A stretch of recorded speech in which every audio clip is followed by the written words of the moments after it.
भगत सिंह ने 23 साल की उम्र में शहीद होकर पूरे देश में क्रांति की मशाल जला दी थी। भगत सिंह की कई सारी बातें हैं और कई सारे विचार हैं जो हम सभी को प्रेरणा देते हैं और जीवन में आगे बढ़ने के लिए इंस्पायर करते हैं। एक उनकी मुख्य बात जो है मुझे सबसे ज़्यादा इंस्पायर करती है, वो प्रेरणा देती है। वो कहते हैं कि जो कुछ भी चीज़ मानवता को प्रभावित करती है उन सभी से मुझे मतलब है। आज के दौर में भगत सिंह की कुर्बानी के बदले हम उन्हें क्या दे सकते हैं? हम उन्हें दे सकते हैं इस देश में अच्छा सिस्टम जो अनुशासन के साथ चले, हर गरीब को घर मिले, हर बच्चा स्कूल जाए और सभी लोग इस देश में समानता के साथ रह सकें, उस सभी के पास समानता का अधिकार हो। भगत सिंह के जन्म दिवस पर उन्हें कोटि कोटि नमन। इनकलाब जिंदाबाद। आज़ादी के संबंध में भगत सिंह के जो विचार हैं वो मुझे बहुत अच्छे लगते हैं। जैसे कि उन्होंने कहा था कि आज़ादी का मतलब ये नहीं कि जिसमें बस गोरे लोग चले जाएं और काले लोग उनकी जगह पे गद्दी पे बैठ जाएं और पूरी व्यवस्था ऐसे बनी रहे। उनका कहना था कि पूरा सिस्टम चेंज होना चाहिए कि जिसमें आम लोगों के, मजदूर वर्ग के हाथ में और जो बाकी लोग हैं, मेहनतकश लोग हैं, जो आम आदमी है, जो अनपढ़ हैं, गरीब है, उनके हाथ में भी हिस्सेदारी आनी चाहिए। ऐसा नहीं होना चाहिए कि बस जो चंद लोग हों, जो अमीर लोग हों, जो कुछ तबके हों, जो कुछ घराने हों, उन तक सीमित रह जाए। जैसा कि हमें आगे में देखने को आया कि ऐसा ही हुआ। इकोनॉमिक जो होना चाहिए था, जो आर्थिक समानता होनी चाहिए थी, वो नहीं हुई, बल्कि और आर्थिक असमानता बढ़ी है। इसका मतलब उनमें एक व्यापक राजनीतिक दूरदर्शिता भी थी कि वो 21 साल की उम्र में इन सब चीजों को देख पा रहे थे। अपने बचपन से भगत सिंह के बारे में सुना है, पढ़ा है, तो मुझे भगत सिंह की सबसे अच्छी बात ये लगती है कि इतनी कम उम्र में उन्होंने इतना सारा पढ़ा और इतना अच्छा लिखा जो आज भी हमारे काम में आता है, जिससे आज भी हम सीखते हैं।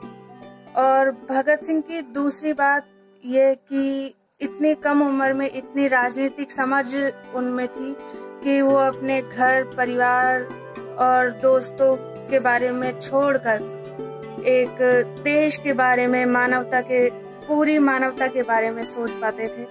तो भगत सिंह की ये बातें मुझे बहुत पसंद है। भगत सिंह जिंदाबाद, इनकलाब जिंदाबाद। भगत सिंह की कोई तवील ज़िंदगी नहीं रही। एक छोटी सी ज़िंदगी में अपने आप में वो एक प्रेरणा का स्रोत ना सिर्फ नौजवानों के लिए, बुज़ुर्गों के लिए, बच्चों के लिए रहे।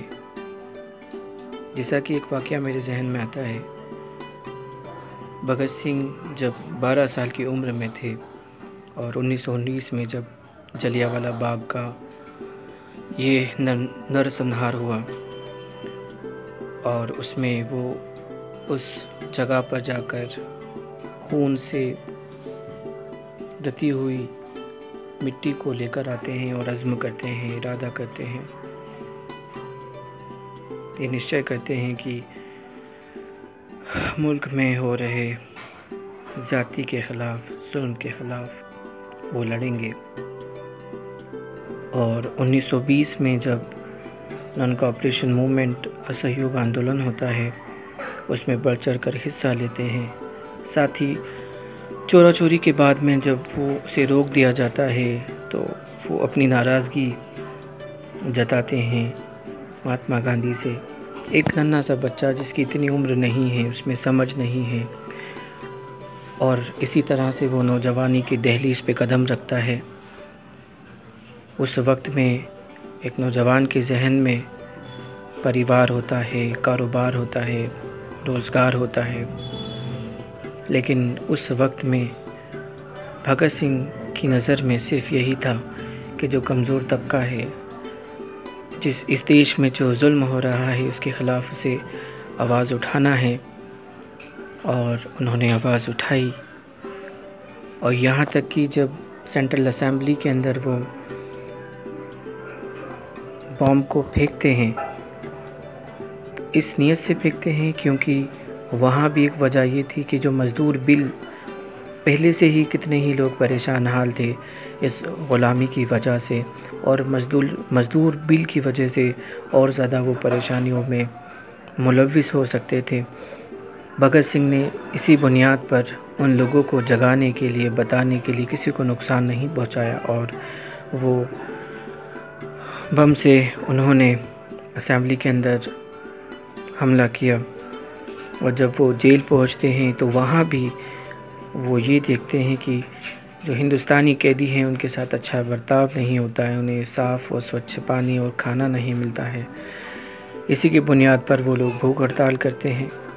इतनी छोटी सी ज़िंदगी, इतनी आर्जी ज़िंदगी, इतनी वक्ती ज़िंदगी में भगत सिंह ये सबक देते हैं कि कदम कदम बढ़ाए जा, खुशी के गीत गाए जा, ये ज़िंदगी है कौम की तो कौम पे लुटाए जा।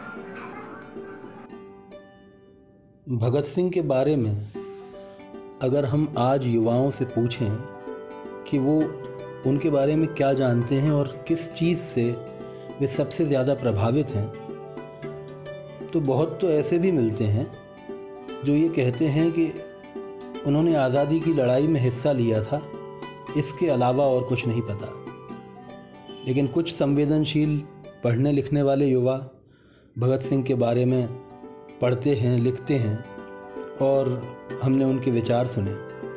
छोटी सी ज़िंदगी में इतने सारे काम करके गए कि एक दो लम्हों, एक दो मिनटों के भीतर ये कह पाना मुश्किल है कि उनकी कौन सी बात सबसे ज़्यादा प्रभावशाली थी।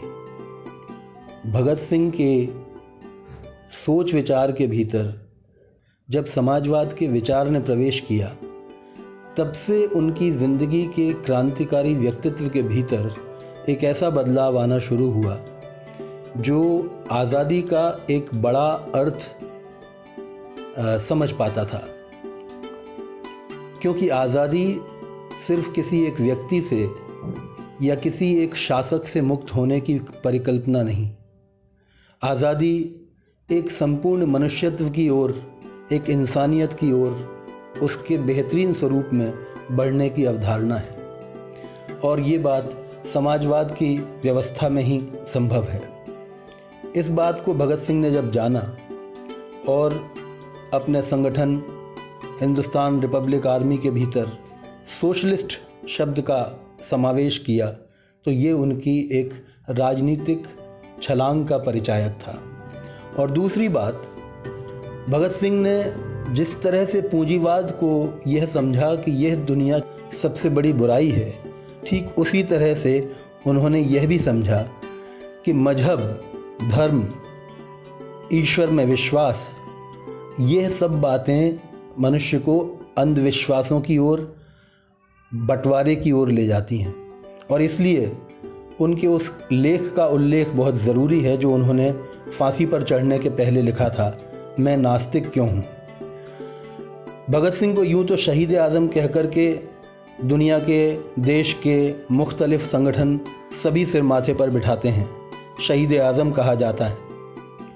लेकिन उनकी नास्तिकता के पहलू से न केवल लोगों को अपरिचित बनाए रखने की कोशिश होती है, बल्कि यह भी कि उनके इस पहलू को जानबूझकर दरकिनार किया जाता है। जबकि उन्होंने एक दार्शनिक स्तर पर ईश्वर में विश्वास को कैसे खारिज किया है, उसका एक शास्त्रार्थ सभी धर्मों के मान्यताओं के साथ किया है। तो इसलिए भगत सिंह के ये दो पहलू, एक उनका समाजवादी होना या समाजवाद में विश्वास रखने वाला व्यक्ति होना यानी कॉमरेड होना, और दूसरा उनका नास्तिक होना, ये बहुत ही महत्वपूर्ण उनके व्यक्तित्व को जानने के लिए ज़रूरी चीज़ें हैं।